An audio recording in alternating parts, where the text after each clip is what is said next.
Good evening, ladies and gentlemen, and welcome to the premiere broadcast of the all-new Wake Up Everybody podcast.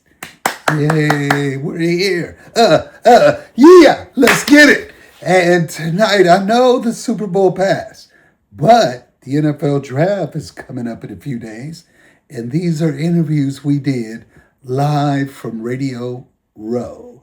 The first guest is Andrew Zimmern, TV host, cook, critic, and he'll be followed by writer, actor, comedian Chris Spencer, along with Super Bowl champion Toy Cook, and the last interview will be Dee Smith, the former head of the NFLPA, which stands for the National Football League Players Association, talking about the NFL and society today and the 10-year anniversary of Colin Kapernick. So kick back, get your popcorn, your drink, and enjoy the first Wake Up Everybody podcast. We're live Radio Row Super Bowl 60. And I'm with Lacy and the Wake Up Everybody podcast launch. Man, we got some great guests, great episodes. You make sure to stay tuned. We got the great Andrew Zimmern coming up momentarily. So, Bizarre Foods Destinations. You know what I love about you, man? It's not just your expertise in food, but how you relate. Oh, thank you. I appreciate that. That's the most important part. I think anyone can do the food piece. You know, I mean, maybe not anyone, but a lot of people can do the food piece. Can you do the rest of it, right? You know, can you show up authentically but with kindness and lead that way? Absolutely. On air. And so I appreciate that. It's the nicest compliment I ever get. Oh, man. And are we ready to roll? Why don't we just roll? He can just come in the middle. Okay, we're rolling. Let's go. All right, we're live from Radio Row, and right now is the treat and an honor to finally meet the man, the one, the only, Andrew Zimmern. Welcome, sir. Thank you. Now, man, where do I start? I've been a fan of yours forever, and we were just discussing. Not only do I love your food expertise, but you've traveled all over the world, and no matter what the culture is, no matter who the people are, you just blend right in so seamlessly, man. Was that just, and I've seen the episodes with you and your dad, rest in power. Was that just the way you were raised to be a human person? And I'm a pale version of him, you know, and he taught me how to be that way. And he was endlessly curious and, you know, just wildly teachable. And, you know, despite his successes in parts of his life, he was extremely humble when he was out in the world. And he told me something which is true. He goes, when you're out in the world, you take more risks, you learn more, and you bring back that wisdom into your home life. You can discard some of it, but hold on to a lot of it. And I kind of use that as my North Star for Bizarre Foods and then all my other television shows. And I guess I inherited that curiosity gene from him. Now, you've been all over the world, and I'd hate to say 1, 2, 3, but can you name your top 3 places that you just, when you look on the sky and say, oh my God, I'm going here? I know that's tough. No, I mean, you know, places that really feel like traveling to me is where I prefer to go. So as much as I love, you know, going to Europe and checking out a city or two with the family or going with a friend, you know, South America and, you know, go fishing in Costa Rica or anything like that, it doesn't really feel like traveling. It's still very Western. I know a lot of navigate. You can't go to London and say, I'm lost, right? I mean, if you're from here, I mean, all you gotta do is stop anyone, right? And you can probably find your way just about anywhere because the wayfinding makes sense. Try to do the same thing in the mountains of central Thailand. Wow. You know, good luck, right? Try to do the same thing in the Amazon rainforest. Try to do the same thing in tribal regions in Africa that are protected areas, right? Where there's nothing, there's not even roads. Try to do it in Mongolia, where there really aren't roads except in Ulaanbaatar, the capital. So I like those places because that really feels like traveling to me. And I end up learning the most. I mean, you just can't I'm going to Vietnam in a couple weeks. I'm taking my son. He's never been. And he's getting a little nervous. And I know why. Because it's hit him that people don't speak English. The writing isn't done in Arabic letters and numerals. The way of life is different. The rhythm of life is different. I'm excited because he's going to freak out. He's going to have a great time. How old is he? 21. Oh, yeah. But it's the type of thing that is real travel.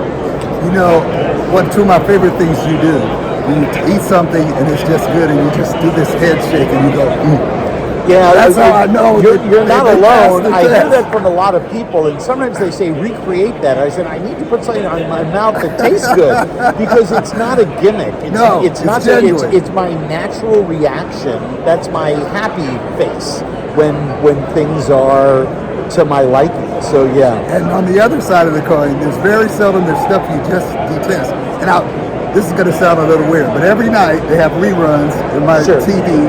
And I watch it till I fall asleep. Oh, that's great.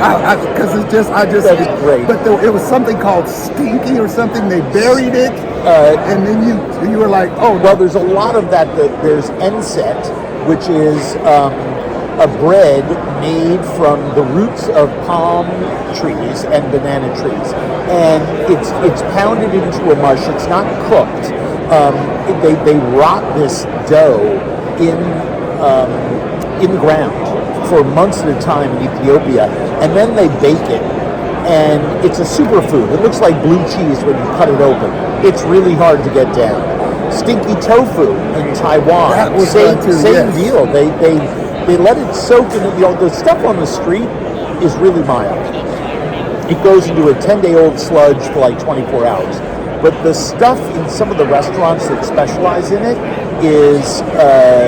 goes into a 10-year-old sludge for as much as a year, and it's so spoiled it's almost impossible to choke down. Yeah, this one I believe it was a fish that they buried, or some kind of. Yeah, well, that was that in Alaska? No, that was in Iceland. And it's called Hakarl, it's rotted, fermented Greenlandic ice shark, and that's bad.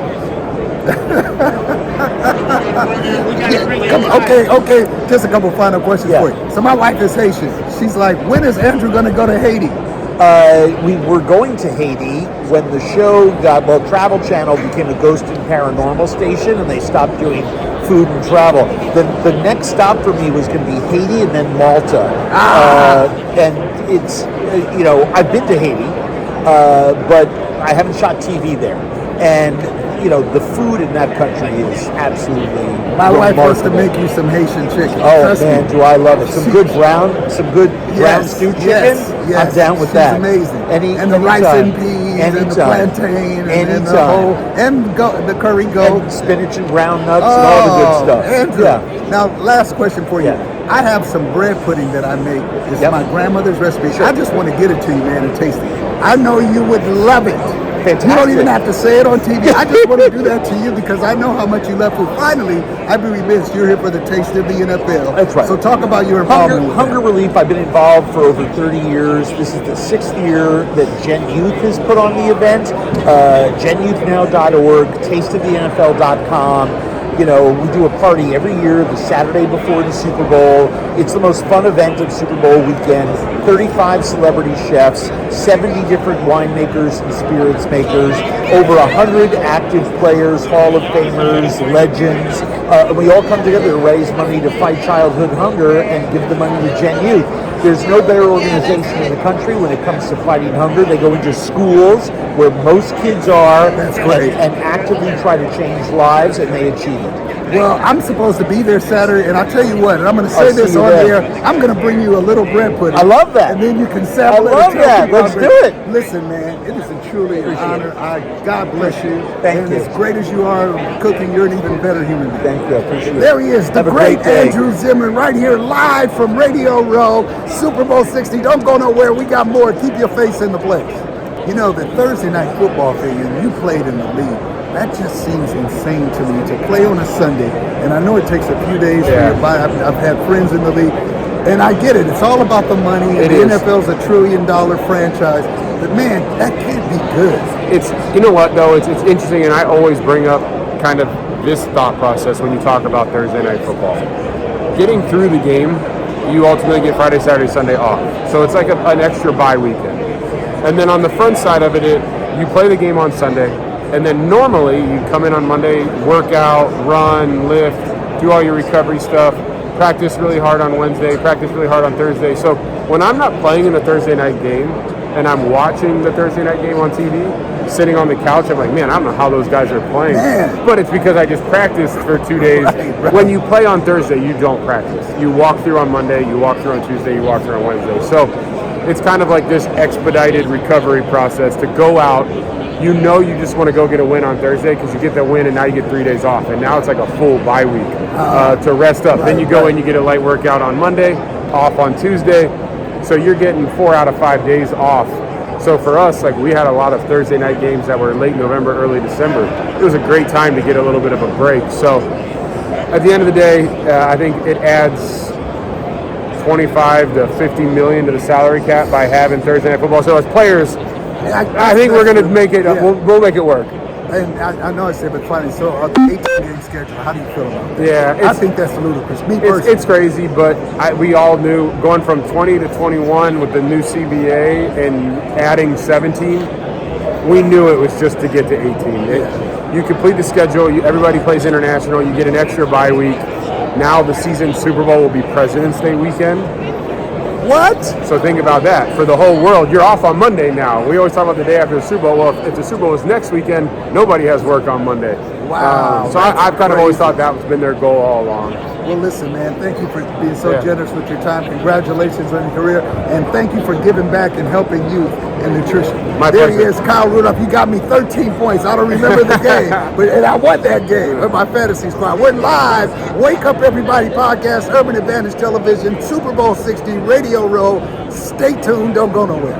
We're live in Radio Row. It's no telling what's going to happen. Okay. The guy over there. How you get the yelling. old dude from the Muppets to be the producer? My guy I've known forever and ever, Chris Spencer to my right, it's his right, former NFL player and Super Bowl champion. Yes. Toy Cook, what's up, gentlemen? Thank you. Thanks for having When it was us. the Pac-10. When it was a real conference. Ruled the I don't know sports about world. ruled.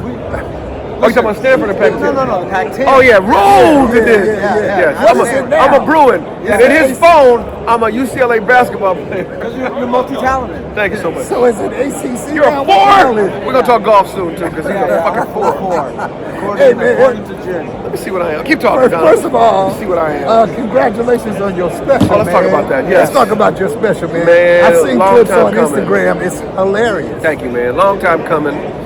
Shot a few years back, and I did it independently. It wasn't like some superstar gave me some money.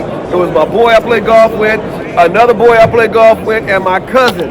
And then my cousin needed his money back, so I gave him his money back. And then my childhood friend from the 7th grade took over. So 4 executive producers, all family. Yeah. That's how you Yeah. do it. Should be, yes. Now, where can folks see it? On Hulu. Hulu. That's Hulu. dope. Black people don't bootleg the show. Try Well- to just get Hulu for a month to watch my stuff. You guys are both actors, so what was that process like, trying to go from the show to getting it made to actually getting it on Hulu? It was arduous because I had a lot of promises. I had people going. Can you just say what arduous means for them? But go Oh ahead. yeah, Go all ahead. right. It was tough. Thank you. tough. Thank you. Not I everyone got wants you, to but be you know, silly. The Lacy still got it. Them girls over there, y'all saw him look like arduous. Arduous. I know her, but anyway, They still go got ahead. dictionaries. Let's They ask did- AI. But go ahead. Arduous. It's an E. Stupid. ER. Hilarious. So it was. Here's what's funny. I had so many people promise me, and I kept waiting for my superstar friends to give me the money. It didn't happen. Then I'm playing golf with my boy. He goes, "How much you need?" I was like, $7 million. I didn't say that. I told him the number. He says, "I got you." Gave him boom money. Called my cousin. I got you. Called my other boy. I got you. And so that's one process. Then there's post, the editing.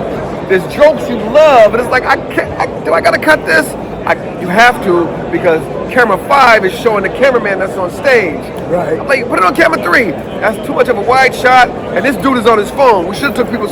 So that's a process to post. Then there's the shopping, trying I'm to not get going to blame the distribution. director, but go ahead. Yes, I blame. Who did direct it, by the way? One of my great friends who just passed away, Michael Mahale. Oh, wow. Yes. Rest in peace. Yes. No, it was his fault still. Yeah, thank you. Yeah. You know it was your fault. No, it wasn't his fault. Nah. He's used to shooting movies, Yeah. videos, that's that kind of hilarious. form. If he didn't understand, but the shots of me, the shots that he got of me with the cameraman on stage. Love you, Mike. It's on Hulu, so it works. But wait, Totally, I yeah. gotta wait, Exactly. wait, hold on. I gotta give you your flowers though, because some people in the business know. This man been writing for almost every award show. It's to the point now, I wait for the credits. If I don't see his name, I'm ready to call Al Sharp. What the hell's going on? This Where's is Chris when I knew Spencer? it was time. When people would call me watching award shows and go, "You wrote that, didn't you?" I go, "No, we have a writer's room. There's I know you. You wrote that specific joke." So yeah, and it was time. You know what I mean? And I call it goat adjacent because I'm not the goat, but I do be feeding these niggas. You know what I mean? Yeah, I've seen it. And like gasoline. Yes. Fuel that's needed. Yes. But wait, how do y'all know each other? That's Black, the story I want to hear. black in LA. Okay. We go to light skin meetings. I don't know why you ain't been to none of them. Wow. Boris There's Kojo. this- Boris, there's this- Shamar. So I'm not dark in the light skin community enough to be at the light skin. Yeah, we gotta- you we gotta- oh, man. There's a Bay Area chapter you Come should be a part of. on. Okay, I want to take you And I know back. y'all looking at me going, "You ain't dark. This is golf." You stupid. Morris Chestnut, Boris Kojo. Okay. There we go. It ain't a little Hey man, I joke. want to take Shabba Do, Shabba Ranks. I want to take you back to something you remember. Lisa Ray, Issa Rae. Okay, go. I can't fuck with this thing. I like the D's Lisa nuts. Ray. Remember that? Huh? D's nuts. These nuts, yes. Okay, that was other than Buster Douglas knocking out Mike Tyson. That was the greatest upset in history. That show wasn't picked up. I know. It was hilarious. But I think what happened was, I think that's when Jamie got either Miami Vice. Yeah. And they're like, listen, I think he wanted to rearrange That's the right. schedule. And they were like, That's listen, you either gonna do this or you gonna do Miami Vice. And then the next thing I saw, he was on South Beach like this. So, but it was a fun show to do, right? I gotta ask you this, because you are a master of joke writing. Great Warren Thomas, rest in peace. Warren Thomas. Man, people don't know. Wow. He started me in the game. But he said something I never forgot. I asked him, I said, "Warren, when is a joke, when do you finish writing a joke?" He said, "Never." And what I love about you, I always like the way to see you tag. Is that like your process? You always, a joke hits, but what's extra sauce can I add to stretch Right. that? What I stopped doing was actually physically writing the joke. I let the joke write me. So when I'm on stage and I say something, I get a laugh. I go, what else? There's more meat on the bone. Daryl Heath was the king of that. Alex Thomas. Alex You know, Thomas. I came up with some guys that would not. We would say, "Yo, there's meat on the bone. There's meat on the bone. Yo, you could have went here." Damon. I came up under Damon. Yeah. Damon was my Warren for you. Yeah. You know what I mean? Yeah. So Damon Wayans and me and Sean, we were in the clubs, listening to Damon, watching him stretch stuff, not working. Yeah. Comedians in the back dying. The audience is like, "Why y'all laughing?" But I see Monday gets better, Tuesday, Wednesday, Thursday, and then all of a sudden, boom. See, that's the thing. That's the other That's thing. great, man. You guys That's a aren't great nugget. Well, you guys aren't afraid of failure, right? Because that's all acting. Yeah. It's getting rejection. Yes. You're Yeah. like, Wait, man, I'm forgetting my old 60-year-old man brain. But what was the club in Inglewood? They used to be on Tuesday nights. They would start at 12:45. Alex, Funhouse? No, not the Funhouse. Oh, dang, man. Inglewood Playhouse? No, it was actually like Inglewood in LA, right on the border. It was Tuesday night, and it was like you'd have a chair and a whip doing jokes up in there. Oh man, You're not talking about Mavericks Flat, right? No, not Mavericks Flag. You're not talking about Comedy Act. No, it was Tuesdays. Tripping on Tuesday? Because in fact, that's where Alex and what made Daryl. me think of it, Daryl started. There. I used to go with it. I know you're talking about when you come all the way down La Brea and it's on the right. Yeah, by that big donut. Yes. Hey, what was the name of that, man? It's in the. But anyway, I'm hoping I'll think of it. But man, that was one of the greatest. Now you want to get.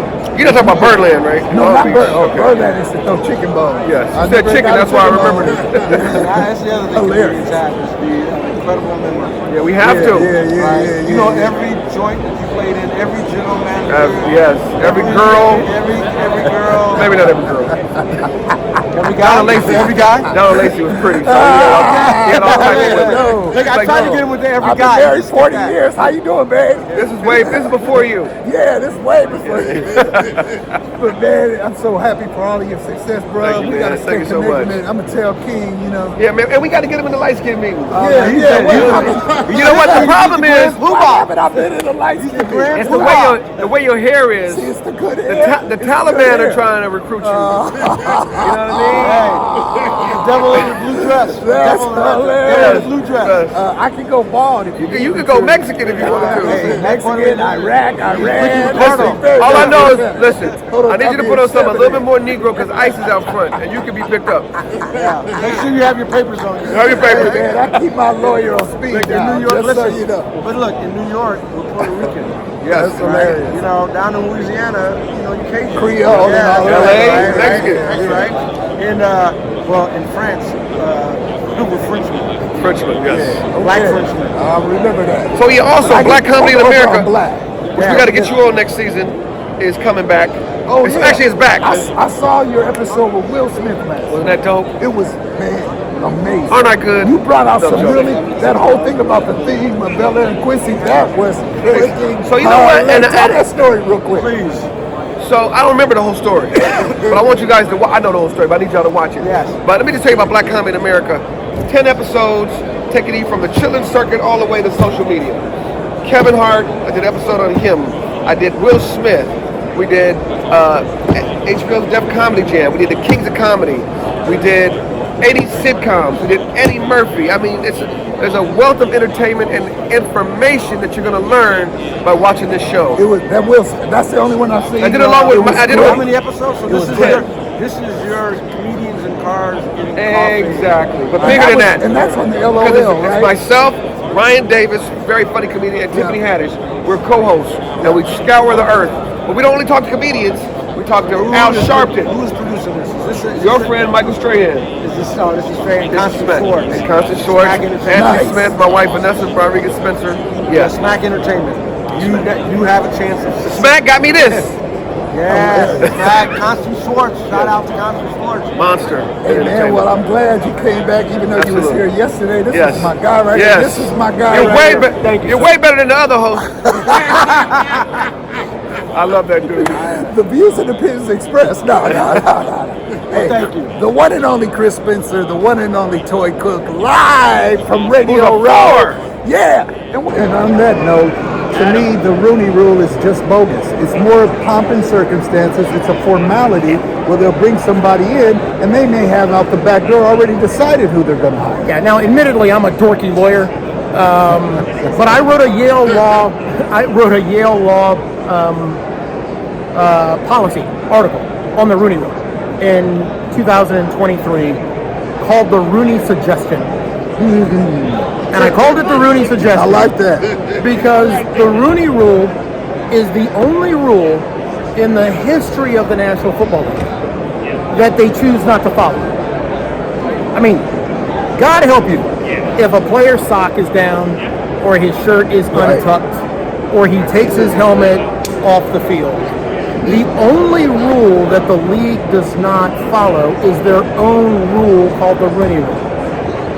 And to me, that is the utter hypocrisy of a group of billionaires who have already made the decision that they will never do anything that makes them uncomfortable, that will make them follow the law, that will make them accountable.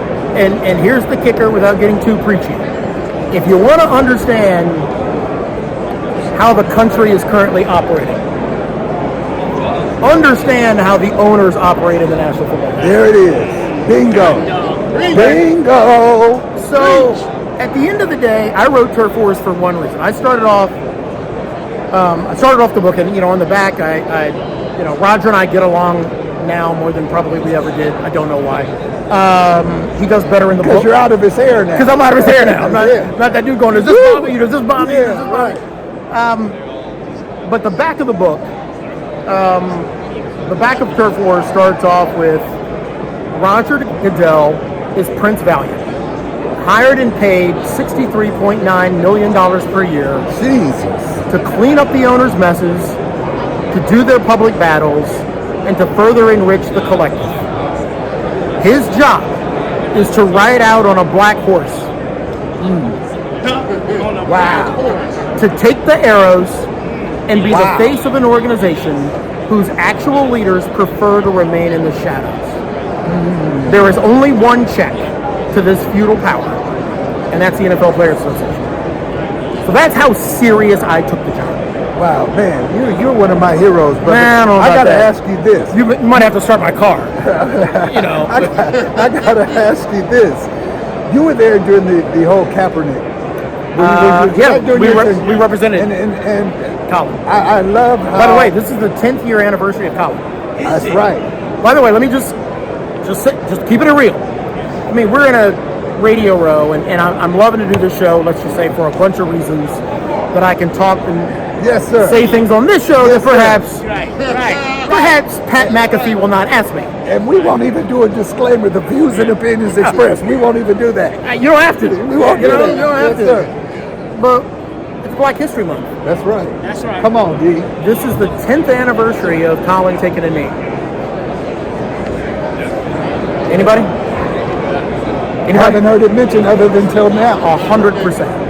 And when Colin took a knee in that preseason game, the first person to give a press conference to explain what he was doing was me.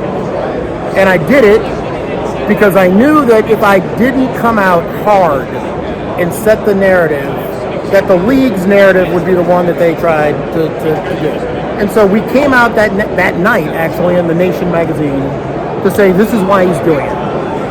It's not anti-police. It's not anti-America. He's protesting police brutality. That's right. So if there's somebody who's pro-police brutality, man, give me a call. Right. He's simply against police brutality. And so I always thought that when it came to issues like George Floyd, when it came to issues like Black Lives Matter, hell, I stood up and went after the National Football League because they weren't paying cheerleaders minimum wage. That's incredible. Why do you do that? Because we're all in the same fight. Right. And the minute that one group of people can make a decision that they can pick you off, that it's not your issue, what happens? You grow weaker. So should the issue of cheerleaders? Yes. The issue of fair hiring for coaches? Yes. The issues that are going on in our country? Yes. If the St. Louis players want to come out of the tunnel with their hands up after Ferguson, am I going to write a letter to the head of the police union who wants them fired? Am I going to write a letter back to that dude saying that, man, you need to check and step back? Right. Yes. Why? Because we're all in the same fight. Last question about that, and a couple more questions, but I appreciate you taking so much time. To me, from the outside looking in, and you're a lot closer to that, it seems to me the players, while they have a lot to risk, aren't really understanding their power. And if the players can come together in the league, there's what, 75% black, 80, whatever it is. And I know it's probably a reach to even suggest that would happen, but is it going to take something cataclysmic for the players to realize their power in this fight? I'm going to skip that one. Okay. Because I enjoyed running the players union. It was in some ways, the job of a lifetime. I enjoyed sitting on the AFL-CIO as a union leader. I know how hard it is for a union leader who really cares about going to war over wages, hours, and working conditions. I know how hard that is. I was on that committee with Rich Trumka. He led the coal miners union. I was there with the folks who led the union for migrant farmers, steel workers. It's hard to lead a union if you are committed to going to war for your membership. And here's why it's hard. Not every member wants to go as hard as you do. Got it. So I know I made the players uncomfortable, and I'm proud of it, because I would go Good into for a you. locker room. Look, you go into a locker room, there's a seamless thread. There's a seamless thread between a group of workers fighting for wages, hours, and working conditions. There's a seamless thread between that and a group of people of color deciding to march in Montgomery for fair rights. I mean, let's not forget what ushered Dr. King into immortality. He showed up at a labor strike. Sanitation work. The thing that led Dr. King into becoming the martyr that he is, and the reason why he will live on forever, is a civil rights leader showed up at a strike for sanitation workers. So can you imagine some world, some crazy world, where somebody's sitting at a press conference and somebody says, hey man, I don't see what sanitation workers have to do with civil rights. Right. Man, you just don't get it. Right. And I don't understand that, because I know that it takes an extreme amount of guts for baseball players in 94 to go on strike. Tough. I've been on pickets. My last picket line was representing, I was there marching for a group of women who had been on strike for 2 years for a $1 raise an hour. Jesus. $1. Been on strike for 2 years. So if you understand the history of collective action and how powerful it can be, and that's your point, you understand the need that it means that some people will have to sacrifice. Here's the other side of the syllogism. If you have no understanding of the history of sacrifice in the civil rights movement, if you've never learned how labor unions changed this country, if you don't have an appreciation for what it took for men and women to make the decision to sit on a street and get hit by a fire hose and bit by a dog, if you don't understand how important it is that somebody chose to do that, I don't understand how you can be a leader of any name. Beautiful, sir. Final thing, how can folks... Yeah, I'm not going to the get book? invited to the party tonight. No, man. You with the right folks. No, yeah, and by the way, Yeah. I don't care. I don't care. How can folks get the book? The usual... It's on Amazon. Amazon. It's doing well. The audiobook's doing extremely well. Turf Wars is, it's race, power, gender. And I started off writing this book that the NFL was a microcosm of the country. And by the time I finished the book, I've come to the conclusion that the country is now being run like the NFL. Wow. That's a scary thought. And you're right, unfortunately. That's Turf Wars. Yeah. But listen, man, congratulations. Man, I'm so glad I did this. Hey, man, Thanks I'm for so having glad me. Give me. That's what happens. You know why? It's destiny, brother. This doesn't just happen. That's what I'm saying. With all this doesn't happen. tyranny going on, the beauty of God's work is bringing people like us together naturally. What he We're gravitating does towards each other. is he makes people touch each other. I just need you to do me one favor. Name it. Tell your mom and dad Oh. that I said I will. they did a great job raising you. You are a quality brother, man. It's a Thank pleasure you. to meet you. Please You keep too. in touch. We'll keep in touch. There Anytime. he is, the great D. Smith, Turf Wars. Get it now on Amazon, live from Radio Row, Super Bowl 60. Yes, indeed, the 10-year anniversary of Colin Kapernick. Let's go. Stand by your TV sets, your radio sets, as Wake Up Everybody, the podcast continues.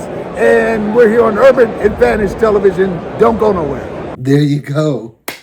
Yay, the first one is in the books. And we'll be back next week, all new, all live, and eventually we'll be streaming live. But you can like, share, comment at Wake Up Everybody Podcast live on YouTube. You can also hit me on the email, DLACY, the number 99 at yahoo.com. Hey, Thanks for tuning in. Tell a friend. Let's get the listening viewership up. And we're going to have it, y'all. Whatever you want, I'm going to have it right here. We're going to talk about politics, art, culture, food, Negroes, everything. Why this? Everything. So stay tuned. The Wake Up Everybody podcast has arrived. Thank you.